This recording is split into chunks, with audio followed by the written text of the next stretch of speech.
एक बार एक नौजवान एक प्रसिद्ध महात्मा के पास गया। उसने महात्मा से कहा, महात्मन, मैं आपसे एक प्रश्न पूछना चाहता हूँ। महात्मा ने कहा, पूछो, क्या प्रश्न है तुम्हारा?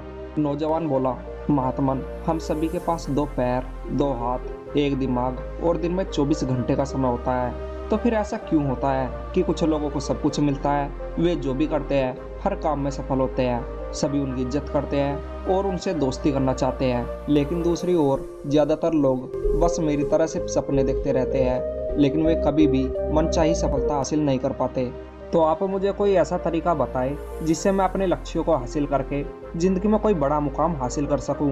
ये सब सुनकर महात्मा ने कहा, बेटा, हर वो व्यक्ति जो आज सफल है वो इसलिए सफल है क्योंकि उसने साधु बनके अपने लक्ष्य पर कड़ी मेहनत की है। इसलिए यदि तुम अपने लक्ष्य को पाना चाहते हो तो चुपचाप साधु बनके अपने लक्ष्य पर काम करो। ऐसा करने पर तुम निश्चित रूप से सफल होंगे।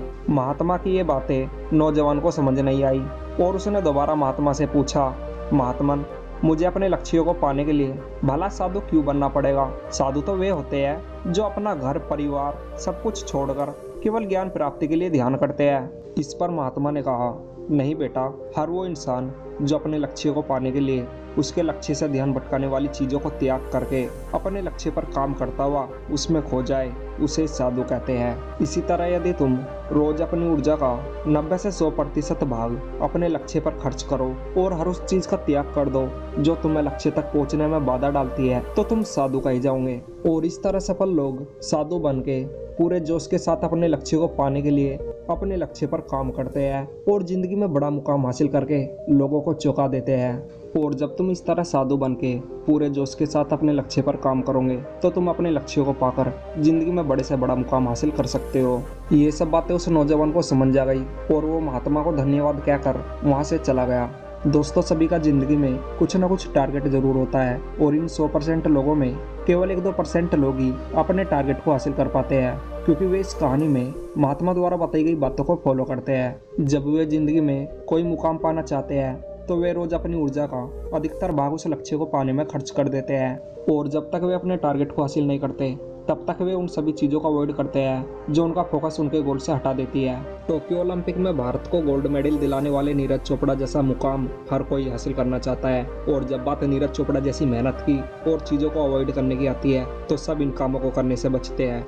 जब नीरज ट्रेनिंग करते हैं तो वे रोज अपने फ़ोन को स्विच ऑफ कर देते हैं और उनकी ट्रेनिंग रोज 8 से 10 घंटे की होती है।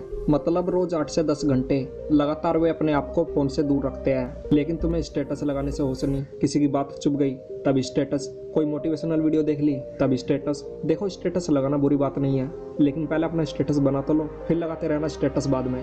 दोस्त, अगर तुम जिंदगी में कुछ करना चाहते हो तो 6 महीने के लिए साधु बन जाओ और इन 6 महीनों में केवल अपने सपनों पर काम करो।